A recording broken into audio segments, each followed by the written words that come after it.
উল্লি তো খিদে পায়, সারা রাত তো খাই নাই, তা খাওয়ার চিন্তা করবো না তোমার ওই ঠাকুরের ডাক। তো বলে দুপুর বেলা ডাকি, বল তখন তো আমি নাটকের রিহার্সালে থাকি, তখন আমার সময় আছে। বলে সব দুপুরেও হবে না, বলে না তা সন্ধ্যেবেলা, বলে সন্ধ্যেবেলা আমি কি সেই গিরিশ থাকি? সকালের গিরিশ সন্ধ্যে পাওয়া যাবে, কারণ আমি তখন সে গিরিশ থাকি না। হ্যাঁ, তখন দু চার জনে ধরে ধরে বাড়িতে এনে কোন রকমে শুইয়ে দেয়, মানে আমি তখন কোন গিরিশ বুঝতে? তাহলে সন্দেহ হবে না? বলে না হবে না, ও আমি পারবো না। তা বললো তবে শালা তুই বকল, তুই আমায় বকল বাদে, তোর হয়ে আমি ডেকে দেবো, তোর পরে করি আমি জোগাড় করে দেবো। বকল মাদে নিল বকল মাদ, আর গিরিশ ঘোষের ক্যান্সারটা ওই রামকৃষ্ণ এই হলো গুরু আর শিষ্য।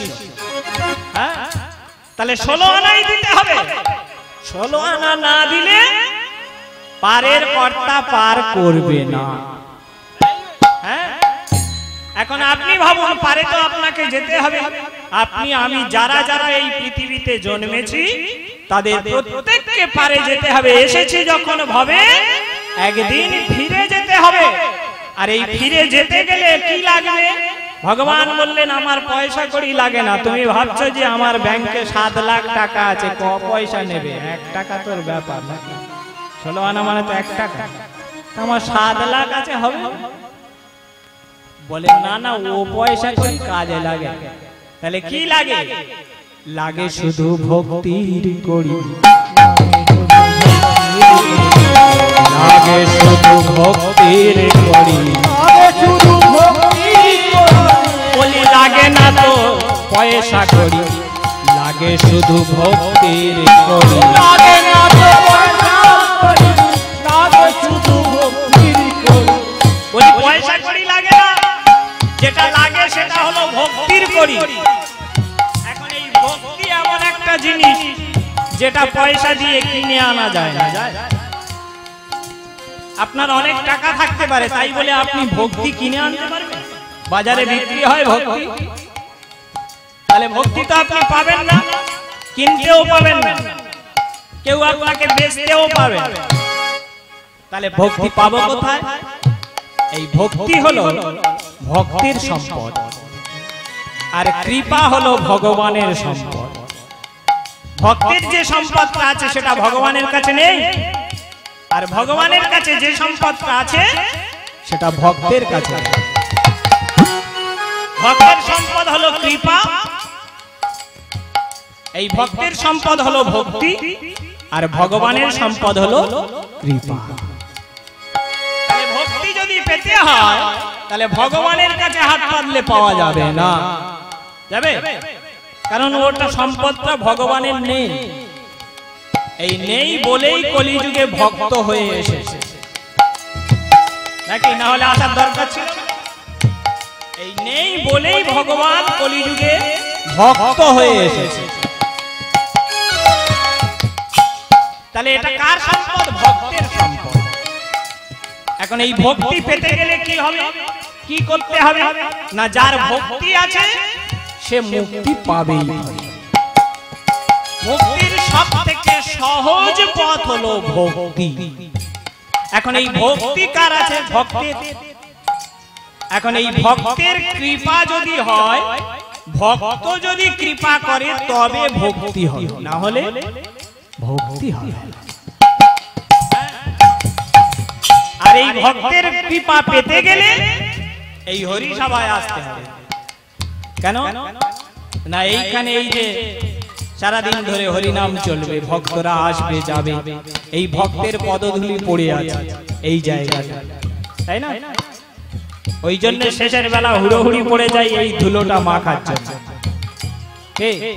সারা বছর তো এমনি মাঠ পড়ে থাকে, তখন কেউ ধুলো মাখে? কেউ একবারও ধুলো মাখে না। অথচ এই হরি নামটা শেষ হয়ে গেলেই এই ধুলোটা মাখার জন্য হুড়োহুড়ি পড়ে যাবে। কেন? এই ভক্তের পদধূলি। এই ধুলাটা সাধারণ ধুলা নয়, এটা ধুলা নয়, ধুলি নয়, গোপীর পদরে ধুলা নয়, ধুলি নয়, গোপীর পদরে এই ধুলা মাখিয়াছিল নন্দের নন্দন কানু, ধুলা মাখিয়াছিল নন্দের নন্দন কানু, ধুলা নয়, ধুলি নয়, গোপীর পদরে ধুলা নয়, ধুলি নয়, গোপীর পদরে। তাহলে এই ধুলাটা সাধারণ ধুলা নয়, এই ধুলাটা হলো গোপীর পদরেণু। এই ভক্ত পদ ধুলি বিনা ভক্তি পাওয়া যাবে না। তাহলে ভক্তি পেতে গেলে এই ভক্তের পদধূলি গায়ে মাখতে হয়, তবে ভক্তির জন্ম হয়। আর এই ভক্তি জন্ম হলে, ভক্তির কড়ি জোগাড় হলে তবে পারপারে যাওয়া যাবে, ঈশ্বর পার করবেন। আর এটা যদি না জোগাড় হয় তাহলে বারবার আসতে হবে আর যেতে হবে, আসতে হবে আর যেতে হবে। গীতায় ভগবান বলছেন, যা তস্যৈ ধ্রুব মৃত্যু ধ্রুবং জন্ম মৃতস্য চ তস্মাৎ তদ অপরিহার্য বিষয়েন কথম সূচিতম। জন্মালে যেমন মরতে হবে, মরলে আবার জন্মাতে হবে, এটা অপরিহার্য বিষয়। যে জন্মেছে সে তো মরবেই, এটা যেমন নিশ্চিত, ঠিক তেমনি যে মরেছে সে আবার জন্মাবে, এটাও নিশ্চিত। জন্মালে মরতে হবে আর মরলে আবার জন্মাতে হবে। তাহলে বারবার শুধু জন্ম হবে আর মৃত্যু হবে, জন্ম হবে আর মৃত্যু হবে, বারবার আসতে হবে আর যেতে হবে। আর এইখানে আসা মানে কি? এইখানে আসা মানে জ্বালায় জ্বলে যাওয়া। কি বলে? এই যে সকালবেলা এখানে এসেছি, সবাই বলছে দীপুদা ভালো আছে, আমি বলি হ্যাঁ ভালো আছে, নাকি? আমি যদি আপনার জিজ্ঞাসা করি দাদা ভালো আছে, কাকু ভালো আছে, আপনি বলবেন হ্যাঁ ভালো আছে। কিন্তু বুকে হাত রেখে বলুন তো আপনি সত্যি ভালো আছেন? ভালো আছেন তো? ভেবে বলুন ভালো আছেন? কেউ ভালো নেই। হ্যাঁ, এরা কেউ ভালো নেই, সবাই জ্বলে পুড়ে গেল, জ্বলে পুড়ে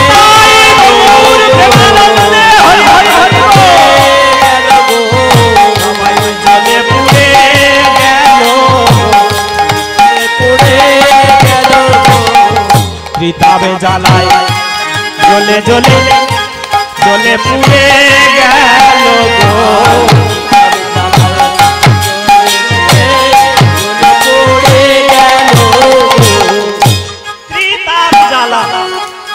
শাস্ত্র বলল তিন রকমের জ্বালা, একটা হলো আধ্যাত্মিক জ্বালা, একটা আদি ভৌতিক জ্বালা, আর একটা আদি দৈবিক জ্বালা।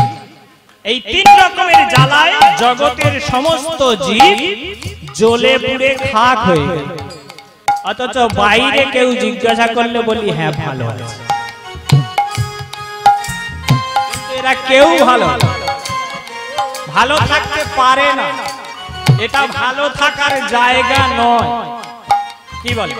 ভালো থাকার জায়গা?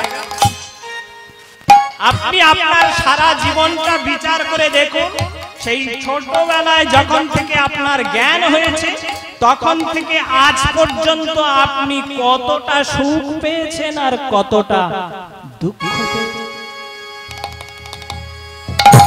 দাড়ি পাল্লায় ওজন করে দেখুন, আপনার সুখের থেকে দুঃখের পাল্লাটা ভারী। তাহলে কেউ আমরা ভালো নেই, ভালো থাকতে পারি না, সবাই ত্রিতাপ জ্বালায় জ্বলে যাচ্ছে। তাহলে একমাত্র মুক্তির পথ সেটা হলো এই হরিনাম। নাম রূপ তরির আশ্রয় নিন, তাহলে এই নাম রূপ তরি আপনাকে পার করে দেবে। এই একটাই মাত্র পথ, কারণ কলিযুগে শাস্ত্র বলছে কলিযুগে মানবের আয়ু নাহি নির্ধারণ আছে। আমরা শুনি সত্যের মানুষ 1 লক্ষ বছর বেঁচে, ত্রেতার মানুষ 10,000 বছর বেঁচে, দাপরের মানুষ 1000 বছর বেঁচেছে। আমাদের হিসাব অনুযায়ী একটা করে শূন্য কমে কমে গেছে, একটা করে যুগ পাল্টেছে, একটা করে শূন্য কমে গেছে। 1 লক্ষ একটা শূন্য কমে হলো 10,000, 10,000-এর একটা শূন্য কমে হলো 1000। তাহলে 1000-এর যদি একটা শূন্য কমে যায় তাহলে হিসাবে বলিতে 100 করে হওয়ার কথা। এখন আমরা সবাই একটু বেশি দিন বাঁচতে চাই, তাহলে কেউ বলেন 100, কেউ বলেন 120, 120 কেন তারও বেশি বয়স অনেকে পেয়েছে। এই কলিযুগে, এই কলিযুগে 100 কেন 120 কেন 240 বছর বেঁচেছে। কে বলুন তো? এই যে কালকে দিনটা গেল জন্মাষ্টমী, তাই তো? ভগবান কৃষ্ণের আবির্ভাব তিথি। ওই দিনে আরো একটা মহামানবের আবির্ভাব হয়েছিল, তিনি হলেন লোকনাথ। কালকেই তার জন্ম তিথি ছিল।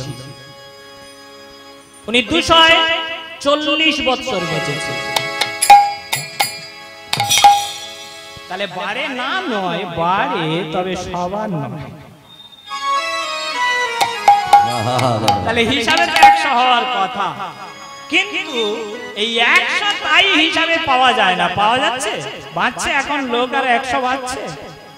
হ্যাঁ, তাহলে খুঁজলে পাওয়া খুব মুশকিল। 2-4-6টা গ্রাম ঘুরে হয়তো একজন পাওয়া যাবে যে সেঞ্চুরি পার করে এখনো ক্রিজে আছে। তাই কলিযুগে মানবের আয়ু, মানবের আয়ু নাহি নির্ধারণ, নাহি নির্ধারণ। শিশু ছেলে, শিশু যুবা মরে, গর্ভের সন্তান। কলিযুগে মানবের আয়ু নাহি নির্ধারণ। শিশু ছেলে যুবা মরে, গর্ভের সন্তান। এই কলিযুগে মানবের আয়ু নাহি নির্ধারণ। শিশু ছেলে যুবা মরে, গর্ভের সন্তান। কলিযুগে মানবের আয়ু নাহি নির্ধারণ। শিশু ছেলে যুবা মরে, গর্ভের সন্তান। বলো গর্ভের ছেলে মরবে কেন? গর্ভের ছেলে মরবে কেন? গর্ভের ছেলে মরবে কেন? গর্ভের ছেলে মরবে কেন? পরমায়ু যদি ঠিক থাকিত, গর্ভের ছেলে মরবে কেন? পরমায়ু যদি ঠিক থাকিত, গর্ভের ছেলে মরবে কেন? 100 হোক আর 120 হোক, যার পাওনা সেটা পাওয়া উচিত, প্রত্যেকে পাওয়া। তাহলে কি দেখা যাচ্ছে? একটা শিশু সে মারা যাচ্ছে, একটা যুবক বয়সের ছেলে সেও মারা যাচ্ছে। এই করোনা করোনা করে ক লাখ গেল গেল। টিভি খুলুন, প্রতিদিন হিসাব দিচ্ছে কত মরলো, প্রত্যেক দিন হিসাব।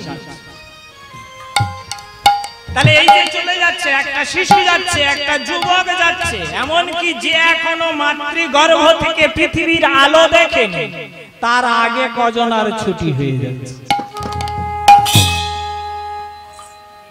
তাহলে পরমায়ুর তো ঠিক নেই, কে কখন চলে যাব আমরা কেউ জানি না।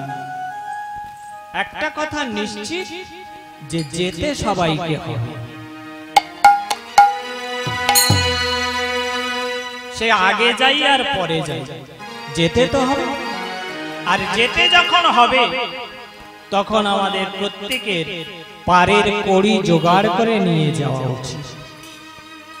এই পারের কড়িটা যদি জোগাড় থাকে তাহলে পার ঘাটায় গিয়ে বসে আর কাঁদতে হবে না, আর বলতে হবে না হে দয়া হরিদিন তো গেল সন্ধ্যা পারে দয়া আমারে হরিদিন তো গেল সন্ধ্যা হলো পারে দিনে তো গেল সন্ধ্যা হলো পারে করো আমারে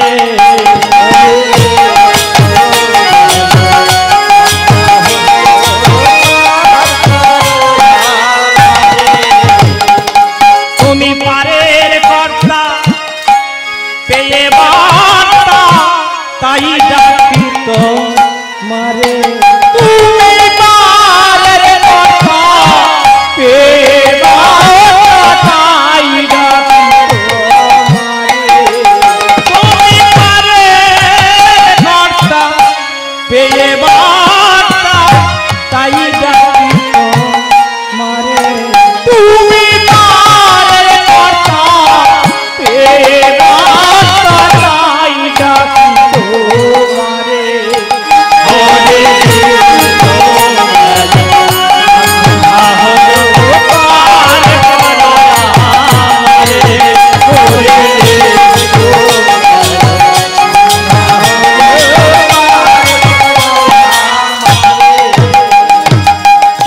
হরে একমাত্র তুমিই পারের কান্ডারি। এ জগতে অনেক দেবদেবী দেবীর পূজা হয়, অনেকে অনেক পূজা করে, কেউ লক্ষ্মী পূজা করে, কেউ সরস্বতী পূজা করে, কেউ কালী পূজা করে, কেউ দুর্গা পূজা করে, কেউ ভোলানাথের পূজা করে করে এখন তো আবার মোড়ে মোড়ে বাবা গ্রহরাজ বসে আছে নাকি ফাঁক যায়। তাহলে কতজনে কত দেব দেবীর পূজা করে, কিন্তু যার পূজা করুন না কেন ভেবে রাখতে হবে এরা কেউ পার করে দেবে না, দেবে এরা কেউ পার করে দিতে পারে না।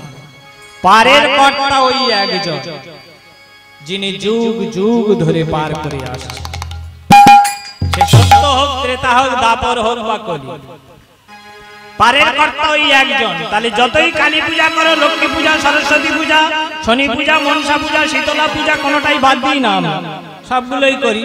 যে যখন সামনে আসে না করলে আবার যদি রাগ করে সে এক ভয় নাকি। এই যে মনসা পূজা হয়, এই ভাদ্র মাসে এসে হবে মনসা পূজা।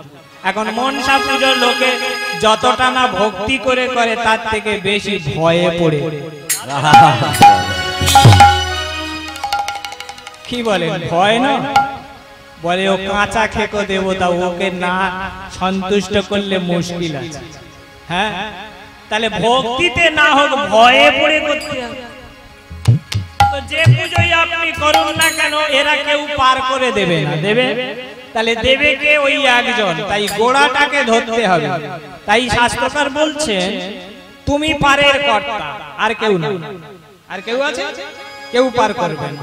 তুমি পারের কর্তা পেয়ে বার্তা তাই ডাকি তোমারে, তুমি পারের কর্তা পেয়ে বার্তা তাই ডাকি তোমারে। হরে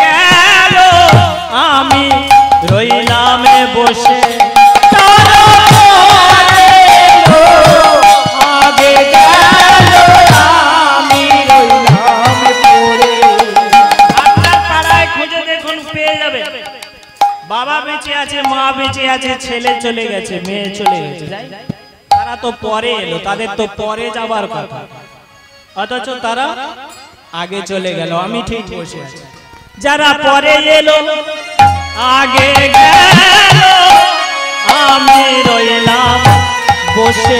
যারা পরে এলো আগে গেল, আমি রইলাম বসে।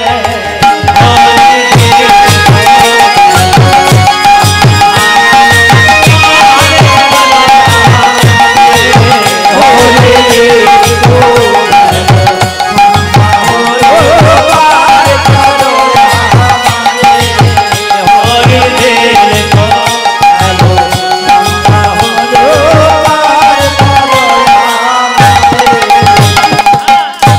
দিন ভিখারি নাই কো করি দেখো ঝুলি ঝেড়ে আমি দিন ভিখারি নাই কো করি দেখো ঝুলি ঝেড়ে সারা জীবন শুধু সংসারের কাজে ব্যয় করেছি ভগবানের কাজে আচ্ছা ভেবে বলুন তো কতটা সময় দিয়েছি আমরা দিতে পারি 24 ঘন্টায় দিন রাত হয় তাই 24 ঘন্টায় দিন রাত আপনি যদি সন্ধ্যাবেলা একবার মন্দিরে প্রণাম করতে বসেন কতক্ষণ প্রণাম করেন 10 সেকেন্ড 15 সেকেন্ড 20 সেকেন্ড না হয় 24 সেকেন্ড এই 24 ঘন্টার মধ্যে মাত্র 24টা সেকেন্ড আপনি দুহাত জোড় করে চোখটা বন্ধ করে ঈশ্বরের কথা ভাববেন ঠিক ওই সময় খেয়াল করে দেখবেন সংসারের চিন্তাগুলো এসে একবার করে ধাক্কা মেরে যাচ্ছে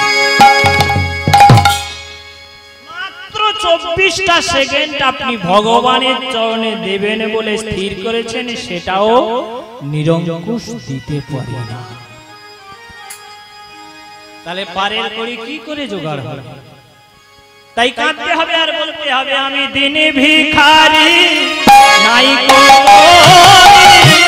দেখো ঝুলি ঝেড়ে আমি ভিখারি নাই কো দেখো হরি দিন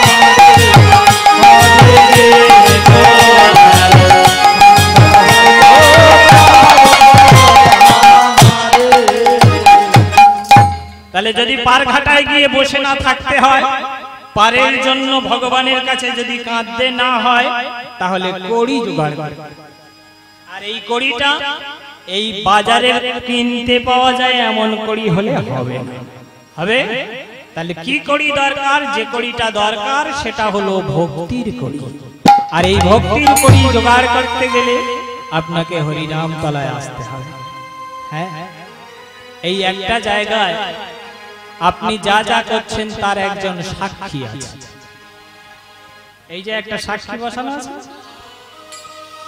এই যে আপনি হরিনাম তলায় এলেন হরি সভায় বসলেন একবার যদি হাত তুলে থাকেন তাহলে এও সেদিন সাক্ষী দেবে যে হ্যাঁ ও হাত তুলেছিল একবার হরি বল বলেছে একবার উলুধ্বনি করেছিল একবার শঙ্খধ্বনি করেছিল সেদিন আর কেউ সাক্ষী না দিয়ে সাক্ষী দেবে তাই এই জায়গাটায় আসাটাও খুব ভাগ্যের সবাই আসতে পারে পারে কি ইচ্ছে থাকলেও অনেকে আসতে পারে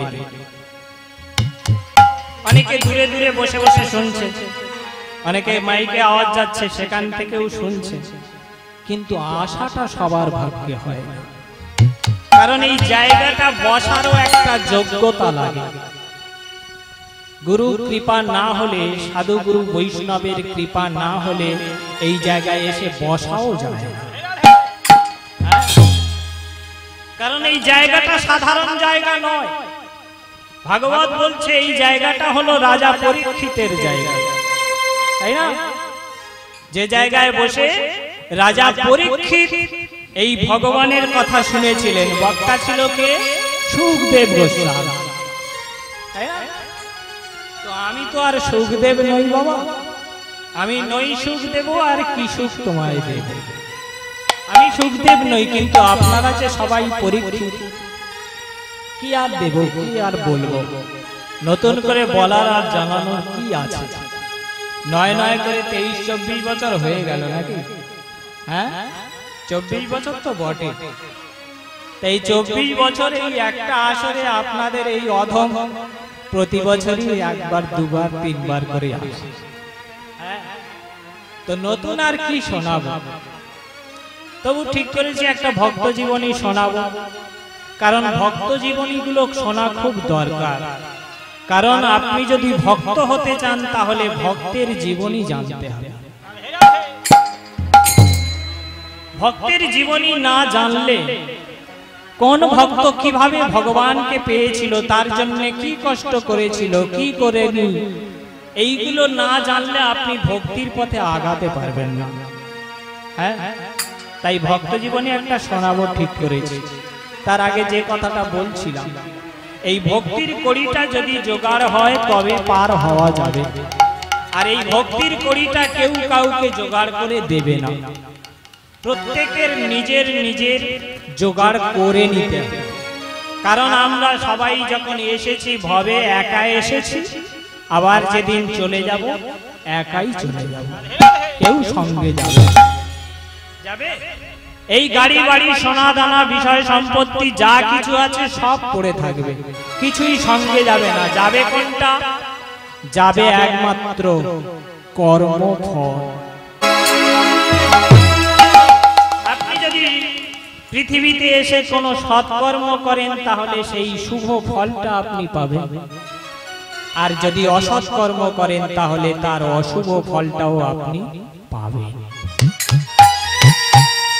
এই জন্য ভগবান বলেছিলেন মা ফলেষু কদাচন, কাজ করে যাও, ফলের আশা করো না, ফল আপনা হতে ফলবে। ভালো কাজ করলে ভালো ফল, খারাপ কাজ করলে খারাপ ফল। হ্যাঁ, তো ভালো কাজ করলে ভালো ফল দিতে বাধ্য, খারাপ করলে খারাপটাও দিতে বাধ্য।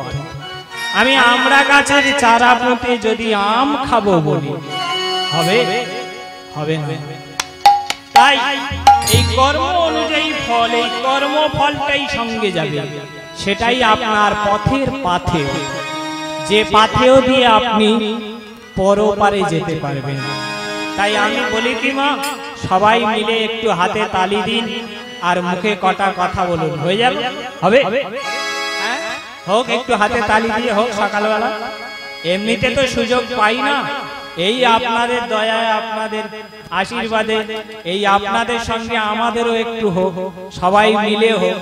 ওই যে বললাম ভক্তির 9টা ধারা, নববিধা ভক্তি। তো যে যে পথ ধরে যাই না কেন, উদ্দেশ্য আমাদের একটাই, সে হলো ঈশ্বরের সান্নিধ্য লাভ করা। তো সেইখানে আপনি ভক্তির প্রথম সোপানে আছেন মানে শ্রবণং, আর আমরা দ্বিতীয় ধাপে মানে কীর্তনং। তো যে যে পথ ধরে যাই না কেন সবাই তো সেই একই লক্ষ্যে চলেছে, তাই সবাই মিলে কীর্তনটা হোক। আপনি কীর্তনটা করে দেখুন কি আনন্দ হয়।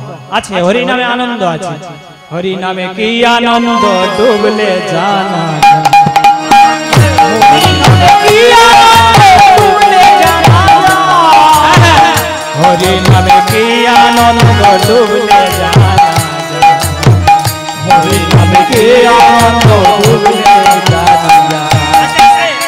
লোকে বলে হরি নামে আনন্দ হয়, এখন শুনলে শুধু আনন্দ হবে? হরি নামটা করে দেখো। হ্যাঁ, আমি যদি বলি ওমা রসগোল্লা খুব মিষ্টি, তা রসগোল্লা কিরকম মিষ্টি বলে বোঝানো যাবে? এখন দানাদারও মিষ্টি, লেডিকেনি সেও মিষ্টি, বোঁদে সেও মিষ্টি, জিলিপি সেও মিষ্টি, সন্দেশ সেও মিষ্টি। কে মিষ্টি নয়? সবাই মিষ্টি, কিন্তু রসগোল্লা কিরকম মিষ্টি এটা বলে বোঝানো যাবে? তাহলে কি হবে? রসগোল্লা খেতে হবে, তবে বোঝা যাবে রসগোল্লা ঠিক কি ধরনের মিষ্টি। মিষ্টি তো সব। হরি নামে কি আনন্দ ডুবলে জানা যায়, হরি নামে কি আনন্দ ডুবলে জানা যায়, ওরে যে ডুবেছে সে মজেছে, যে ডুবেছে সে মজেছে, ওরে যে ডুবেছে সে মজেছে,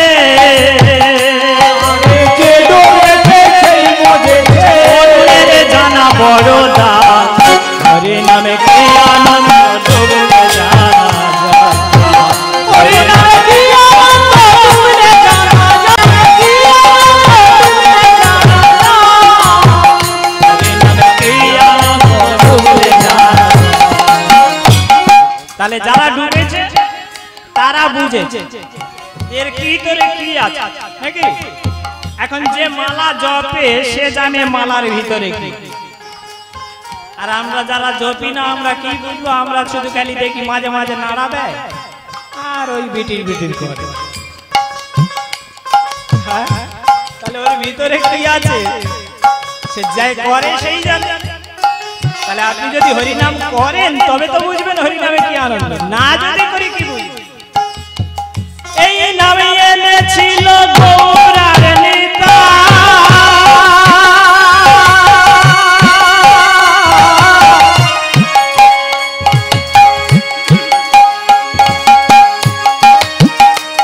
এই যে গৌরনীতাই নাম আনলো, নদিয়ার পথে ঘুরে বেড়ালো, সবাইকে ডেকে ডেকে নাম বিলালো, নাকি সবাইকে অনুরোধ করেছে, হাতে ধরেছে, পায়ে ধরেছে, একবার হরিনাম বল।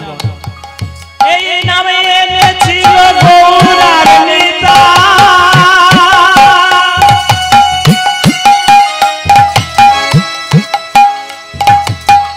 এই নামে মেতেছিল যত নদেবাসী ভাই।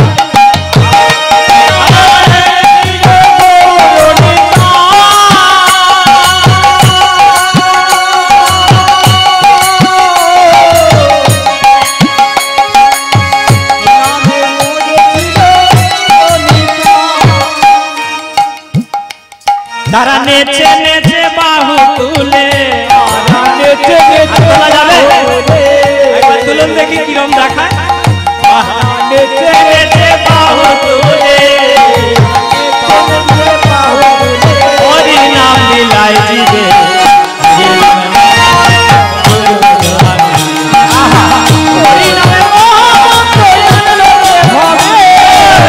হরি নামে কি আনন্দ ডুবলে জানা যায়, হরি নামে কি আনন্দ ডুবলে জানা যায়। হরি নামে কি আনন্দ ডুবতে হবে, ডুবতে হবে, তাই না? এই নামে ডুবে যেতে হবে তবে আনন্দটা পাওয়া যায়। তাই আমি বলি কি সবাই মিলে একটু হাতে তালি দিই আর মুখে কটা কথা বলি, যে কথাগুলো আমরা সবাই জানি বলার সময় পাই না। কারণ প্রতিটা যুগের একটা করে তারক ব্রহ্ম নাম ছিল, নাকি? এই কলিযুগেরও একটা সত্যের একটা তারক ব্রহ্ম নাম ছিল, নারায়ণ পরাবেদা, নারায়ণ পরাক্ষরা, নারায়ণ পরামুক্তি, নারায়ণ পরাগতি।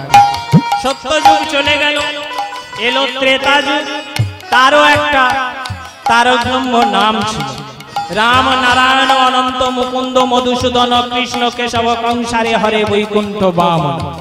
ত্রেতা চলে গেল, এলো দ্বাপর, তারও একটা তারক ব্রহ্ম নাম হলো হরে মুরারি, মধুকৈটভ, হরে গোপাল, গোবিন্দ, মুকুন্দ, সৌরে, যজ্ঞেশ, নারায়ণ, কৃষ্ণ, বিষ্ণু, নিরাশ্রয়, মাং, জগদীশ, রক্ষ। দ্বাপরও চলে গেল, এলো কলি, তারও একটা তারক ব্রহ্ম নাম হরে কৃষ্ণ, কৃষ্ণ কৃষ্ণ, হরে হরে, হরে রাম, রাম রাম হরে। প্রতিটা যুগে একটা করে তারক ব্রহ্ম নাম ছিল। এইটা কলিযুগ, এই কলিযুগের তারক ব্রহ্ম নাম হলো এই হরে কৃষ্ণ মহামন্ত্র নাম। জগতে নামের অভাব নেই, কে ভগবানের নামের অভাব আছে? এই তো 108 খানা 78 শত নাম এই কালকেই পাঠ হয়ে গেল। হ্যাঁ 108 খানা, তাহলে নামের অভাব নেই, কিন্তু সব নাম তারক ব্রহ্ম নয়। সব নাম তারক ব্রহ্ম, তাহলে তারক ব্রহ্ম কোনটা? যে নাম উচ্চারণ করলে ত্রাণ পাওয়া যায় তাকেই বলে তারক ব্রহ্ম। সেটা কি? সেটা হলো এই হরে কৃষ্ণ মহামন্ত্র। হ্যাঁ, তাই সবাই মিলে একটু হাতে তালি দিয়ে সেই নামটাই করব, তাহলে দেখবেন পরিবেশটাও সুন্দর হবে। আর যা হোক সকালবেলার ভজনটাও সবাই মিলে একসঙ্গে হয়ে যাবে। আর কেউ না দেখুক আর কেউ না জানুক, সাক্ষী একজন বসানো আছে, অসুবিধে কিছু নেই, ও সাক্ষী দেবে। হ্যাঁ, তাই সবাই মিলে বলি কৃষ্ণ হরে কৃষ্ণ, কৃষ্ণ হরে হরে, হরে রাম হরে রাম, রাম হরে হরে, হরে কৃষ্ণ হরে কৃষ্ণ, কৃষ্ণ হরে হরে, হরে রাম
অল্প অল্প না, আর একটু জোরে হোক, একটু জোরে হোক। হরে কৃষ্ণ কৃষ্ণ কৃষ্ণ হরে হরে, হরে রাম রাম রাম হরে হরে, হরে কৃষ্ণ কৃষ্ণ কৃষ্ণ হরে হরে, বাহ ভালো, হরে রাম রাম রাম হরে হরে। একটা প্রবাদ, 10 মিলে করি কাজ, হারি জিতি। এই যে আপনাদের দলে করে নিলাম, যে আমার সঙ্গে আপনারাও গান, কেন জানেন? একটা কারণ আছে, বলবো? তাহলে বলি। এই যে একটা হরিসভায় যদি 3 লক্ষ বার নাম উচ্চারিত হয়, তবে ভগবান একবার মানে তাকিয়ে দেখেন মাত্র। তাহলে 3 লক্ষ নাম যদি মনে করেন এই পয়সা দিয়ে দল এনেছি, এরাই করে দিয়ে যাবে, কোনো কালে হবে? তাহলে সবাই মিলে চেষ্টা করতে হবে, সবাই মিলে চেষ্টা করতে হবে যাতে 3 লক্ষ নাম পূর্ণ হয়, নাকি? তবে তো হরিসভাটা সার্থক হবে। যেমন হরিদাস একা 3 লক্ষ নাম জপ করত প্রতিদিন, আর আমরা এতগুলো লোক মিলে যদি না পারি, তাহলে আমাদের লজ্জা শেষ থাকে। ওই জন্য তো আপনাদের সঙ্গে করে নিয়েছি, পার্টি করে নিয়েছি, যে সবাই মিলে করবো। এবারে যদি না হয় কিছু, সবাই মিলে হোক। হরে কৃষ্ণ কৃষ্ণ কৃষ্ণ কৃষ্ণ হরে হরে, হরে রাম রাম রাম হরে হরে, হরে কৃষ্ণ কৃষ্ণ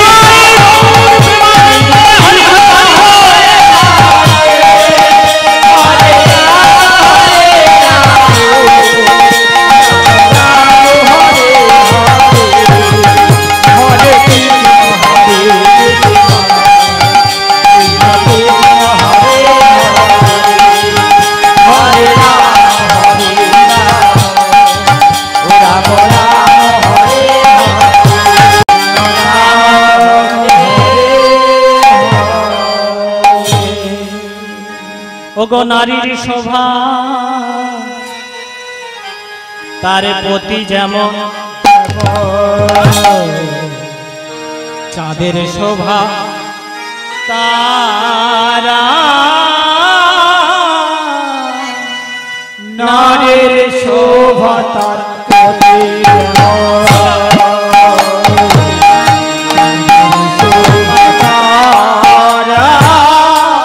নারীর শোভা তার প্রতি যেমন, আর চাঁদের শোভা তারা, নারীর শোভা তার প্রতি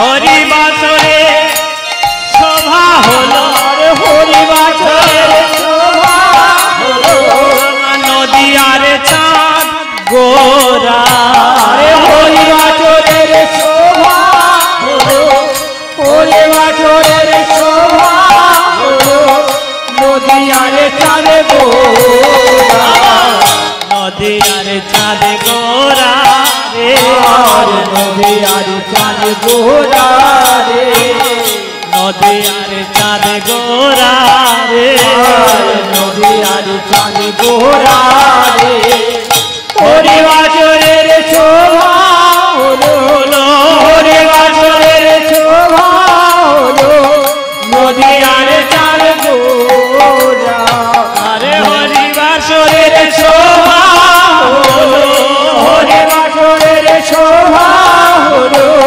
নদিয়ার চাঁদ গোরা, নদিয়ার চাঁদ গোরা রে, নদিয়ার চাঁদ গোরা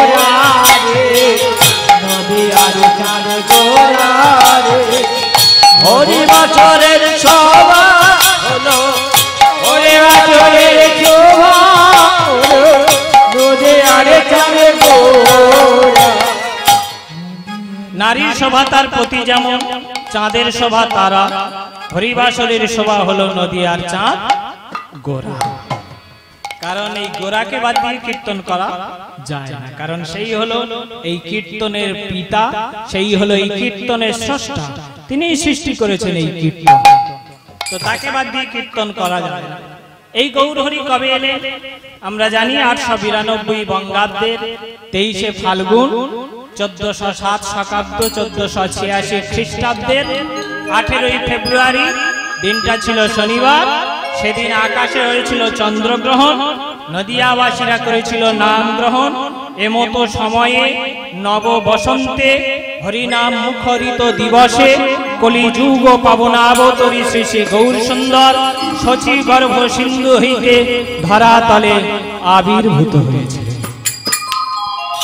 এখন যখন তিনি ধরায় আবির্ভূত হলেন, তখন নদিয়াবাসীর প্রাণে আনন্দের বন্যা বয়ে গেছে। আনন্দ হবে না? হ্যাঁ গো, কতকাল ধরে অপেক্ষা করে বসে আছে অদ্বৈত আচার্য, কবে ভগবান নেমে আসবে। কেন? মানুষ সহজে ভগবানকে ডাকে না। ডাকে? আমরা ডাকি, এমনি সময় পাই, কিন্তু বাড়িতে কারুর কঠিন একটা অসুখ, তখন আপনি মন্দিরে গিয়ে হত্যা দিয়ে পড়বেন নাকি ভগবানের চরণে, হে দয়াল তুমি রক্ষা করো, এতদিন ভুলেও মনে করি। তাহলে মানুষ বিপদে না পড়লে ভগবানের কাছে যায় না, ঠেলায় না পড়লে। হ্যাঁ, তো সেদিন কিরকম দিন ছিল আমরা জানি। তখন তো মুসলমান সাম্রাজ্য চলছে, তো মুসলমান সাম্রাজ্য চলছে, মুঘল সম্রাটদের আমল। এই প্রকাশ্যে হরিনাম করা যেত না। হ্যাঁ, প্রকাশ্যে হরিনাম করা যেত না। হিন্দুদের ধর্ম কর্ম সব বন্ধ, হ্যাঁ, পূজা পাঠ সব বন্ধ। কেন না? মুসলমান রাজত্বে বাস করছে। তাহলে ধর্মপ্রাণ হিন্দু যারা, তারা ভক্তাধীন ভগবানের কাছে কেঁদেছে, ডেকেছে, হে দয়াল, লুকিয়ে লুকিয়ে ঘরের কোণে চোখের জল ফেলে ডেকেছে, দয়াল একবার নেমে এসো। কেন না? তুমি বলেছিলে, ভগবান বলেনি? কুরুক্ষেত্রের মাঠে দাঁড়িয়ে অর্জুনের কাছে বলেছিল, যদা যদা হি ধর্মস্য গ্লানির্ভবতি ভারত অভ্যুত্থানমধর্মস্য তদাত্মানং সৃজাম্যহং পরিত্রাণায় সাধূনাং বিনাশায় চ দুষ্কৃতম ধর্ম সংস্থাপনার্থায় সম্ভবামি যুগে যুগে।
অধর্মের মাথা চাড়া দেবে, এই দুষ্কৃতকারীকে দমন করার জন্য, সাধুগণকে পরিত্রাণ করার জন্য, এই ধর্মকে পুনঃসংস্থাপন করার জন্য আমি যুগে যুগে আসব। তাহলে আজও কি আসার সময় হলো? আজ যেখানে ধর্ম একে তো কলিতে এক পাদ ধর্ম নাকি, কলিতে এক পাদ ধর্ম, সত্যে 4 পাদ ছিল, ত্রেতায় এসে 3 পাদ হলো, তারপরে 2 পাদ হলো, আর কলিতে এক পাদ ধর্ম, একটা পায়ে দাঁড়িয়ে আছে ধর্ম। অথচ সেই ধর্মটাকেই মানুষকে যদি না করতে দেওয়া হয় তাহলে মানুষ বাঁচবে কি করে? ধর্ম মানে ধরে রাখা, ধরে থাকা, ধরে ধাতু থেকে ধর্মের উৎপত্তি। ধারণ করে রাখার নাম হলো ধর্ম। কিন্তু কে ধারণ করে রাখবে? কি করে ধারণ করে রাখবে? এত যদি অত্যাচার হয়, এত যদি অবিচার হয়, এত যদি অন্যায় হয়, তুমি কবে আসবে দয়াল? ভক্তের আকুল আহ্বান। শুধু অদ্বৈত আচার্য একা কাঁদেনি, সারা ভারতবর্ষের মানুষ সেদিন চোখের জল ফেলেছিল। ভগবান একবার নেমে এসো। এই যে হরি নাম, হরি নামে মানে হরি নামে একবার নেমে এসো, একবার এসে দেখে যাও আমাদের দুঃখ, আমাদের যন্ত্রণা। আমরা প্রাণ ভরে হরি নাম করতে পারি না। সুরধনির তীরে বসে অদ্বৈত আচার্য হরি নাম গাইছিল, পাষণ্ডীর দল এসে তাকে আচার মারলো। মনে থাকো, বন্ধ করো ওই মরি পড়ানো নাম। এই নাম যদি বন্ধ না করো তাহলে তোমাকে ওই সুরধনির জলে ছুঁড়ে ফেলে দেবো। কাঁদতে কাঁদতে চলে গেল অদ্বৈত আচার্য, ঘরের কোণে গিয়ে কাঁদছে। সীতা ঠাকুরানী ডেকে বলল, কি হে ভোলানাথ, ভুলে গেলে? ওই তো ভোলানাথ। অদ্বৈত আচার্যকে ভোলানাথই স্বয়ং অদ্বৈত আচার্য হয়ে এসেছে। পাগলি পাগলটাকে জাগিয়ে দিল। এই যে ভোলানাথ, তুমি ভুলে গেলে? ভগবান বলেছিল না তিনি আসবে, ডাকো। এই তো ডাকার সময়, প্রাণ ভরে ডাকো, আকুল হয়ে ডাকো। সেদিন থেকে 3টে করে তুলসীতে চন্দন মাখিয়ে ভাসাতে লাগলো, তবে না এলো। তাহলে এতদিন পর ভগবান যখন এলো ধরা ধামে, আনন্দ হবে। আর কারোর আনন্দ না হোক, বুড়ো বামনটার তো হবে, যে কেঁদে সেদে আনলো। হ্যাঁ, তো সেই অদ্বৈত আচার্য সে কি করছে? মহাপ্রভুর আগমন বার্তা শুনে মনের আনন্দে নাচতে নাচতে, গাইতে গাইতে চলেছে সুরধনির তীর ধরে। ওই তুলসী যায় নিরে নিরে নিরে, অদ্বৈত যায় ধীরে ধীরে,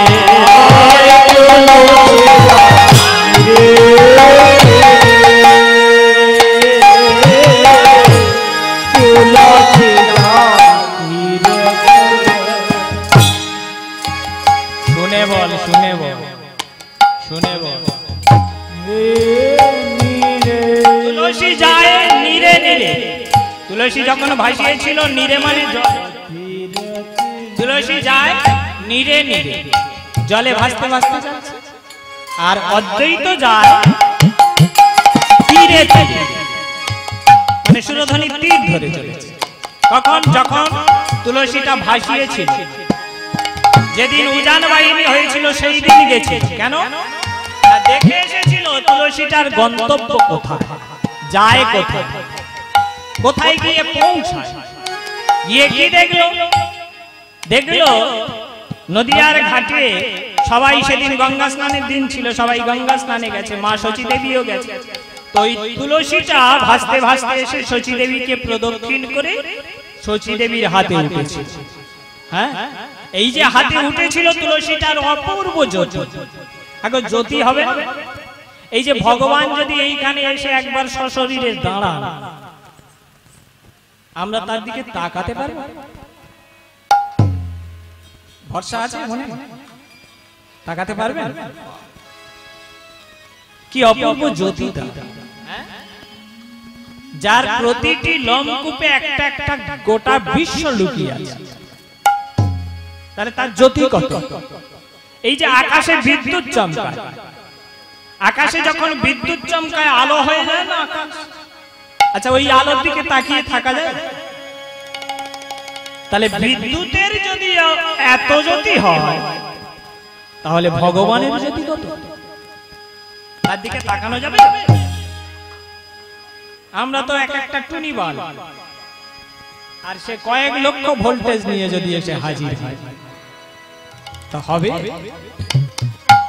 তো সেই ভগবান যখন ওই তুলসীটার মধ্যে লুকিয়েছে, তুলসীটা থেকে অপূর্ব জ্যোতি বিচ্ছুরিত হয়েছে।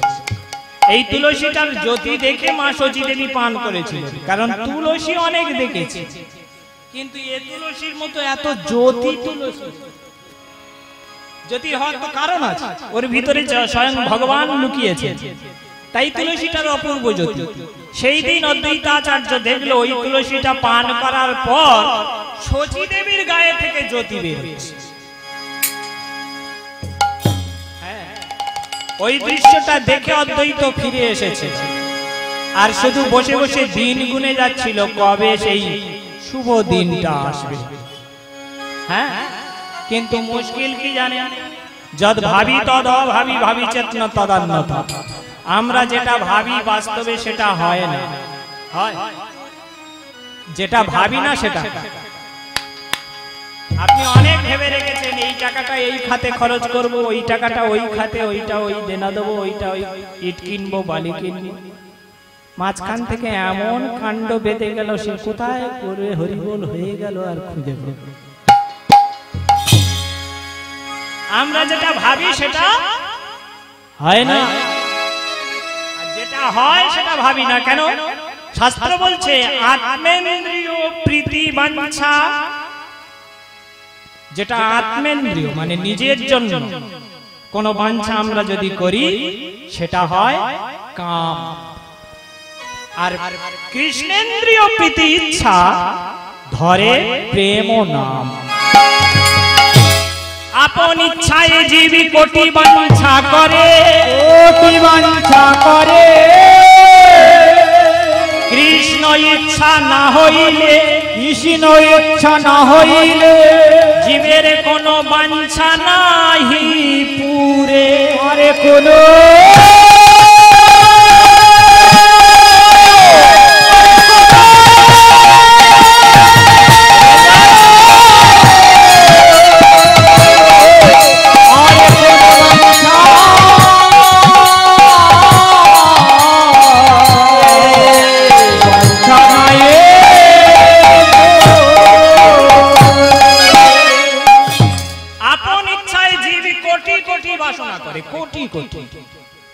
কিন্তু যে বাসনাটার উপরে কৃষ্ণের অনুমোদন মেলে শুধু সেই বাসনাটা পূরণ হয়, বাকিগুলো আর পূরণ হয় না। তাহলে আমরা ভাবতে পারি অনেক কিছু, কিন্তু সবকিছু পূরণ হয় না। এখন অদ্বৈতাচার্য দিন গুনতে লাগলো কবে আসবে শুভ দিন। আমরা জানি তো একটা সন্তান মায়ের গর্ভে কেউ বলেন 9 মাস 9 দিন থাকে, কেউ বলেন 10 মাস 10 দিন থাকে, ডাক্তার বাবুরা বলছেন 280 দিন থাকে, তার বেশি থাকে না। দিন গুনে চলেছে, কিন্তু দিন শেষ হয়ে গেল, ভগবান এলো না। 9 মাস 10 দিন পার হয়ে গেল, 10 মাস 10 দিন পার হয়ে গেল, তবুও এলো না। 11 মাস গেল, এলো না। 12 মাস গেল, এলো না। 13 মাস হতে যায়, তবুও ভগবান আসছে না। কেন বলুন তো? ভগবান ঠিক করলো আমি কলিযুগে যাচ্ছি কাঙাল হয়ে, তাই না? কলিযুগের ভগবানের দিকে তাকিয়ে দেখুন, কাঙাল হয়ে এসেছে। সত্য যুগের ভগবানের গায়ে কত গহনা দেখেছেন? হ্যাঁ, অস্ত্র শস্ত্র ছিল না সত্য যুগে। ত্রেতা যুগের ভগবান যখন এলো তখনও তার হাতে অস্ত্র ছিল, গায়ে গহনা ছিল, সেও তো রাজা ছিল। দ্বাপর যুগে এলো তখনও তার অস্ত্র ছিল, কিন্তু কলিযুগে যখন এলেন একেবারে কাঙাল হয়ে গেল। তার কোনো অস্ত্র শস্ত্র কিছুই নেই, ধরাচুলো কিছুই নেই, সাজ পোশাক গহনা পত্তর কিছুই নেই, আছে শুধু একটা কৌপিন ধারণ করে ভগবান বেরিয়েছে। ভগবান ঠিক করলেন আমি কাঙাল হয়ে যাচ্ছি, এমন একটা দিন যাব যেদিন দুনিয়ার সবাই কাঙাল সাজে। কোন দিনটা বলবো? আপনি যত ভালো লোক হন না কেন, আপনার যত টাকা পয়সা ধন ঐশ্বর্য গাড়ি বাড়ি থাকুক না কেন, এমন একটা দিন আসে সেদিন আপনি ভালো জামা কাপড় পরেন না। কবে?